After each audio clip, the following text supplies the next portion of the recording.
bisa balik lagi. Begini, caranya begini. Tadi saya katakan, Islam sudah dijamin masuk surga, sudah pasti.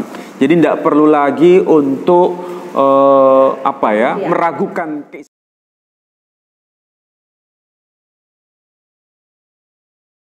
Ini yang tanya di sini. Ya, tadi bagaimana strategi saya ngobrol supaya dia bisa balik lagi. Oh, bisa balik lagi. Begini, caranya begini. Tadi saya katakan, Islam sudah dijamin masuk surga, sudah pasti. Jadi tidak perlu lagi untuk meragukan keislaman itu. Satu. Yang kedua, kita sebagai Muslim itu menerima semua nabi, menerima dan beriman kepada semua nabi-nabi, termasuk Yesus Kristus pun kita percaya. Ya. Sementara kalau Kristen itu menerima Yesus Kristus sebagai nabi, tapi menolak Nabi Muhammad sebagai nabi. Artinya apa? Islam lebih terbuka terhadap agama-agama dibanding yang lain. Nah, itu saya kira sesuatu yang amat berharga di hadapan mereka. Jadi kalau menjadi Kristen harus menolak Nabi Muhammad SAW. Tapi kalau menjadi Muslim tidak boleh menolak Isa Al-Masih atau Yesus Kristus. Nah, berarti lebih terbuka mana?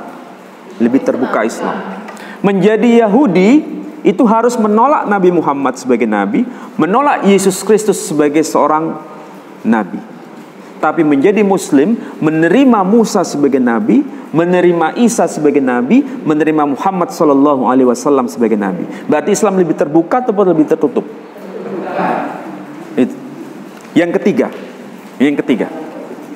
di dalam Quran itu banyak ditemukan ayat-ayat suci semua agama. Ayat-ayat suci ya, semua agama. Loh, kok bisa begitu? Iya, bukan hanya ayat suci semua agama. Nama-nama kitab suci ada di dalam Quran.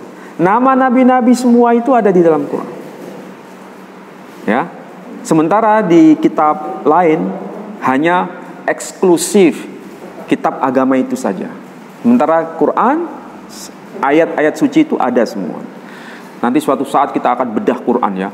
Ada hubungan dengan ayat suci Tao Te King agama Konghucu.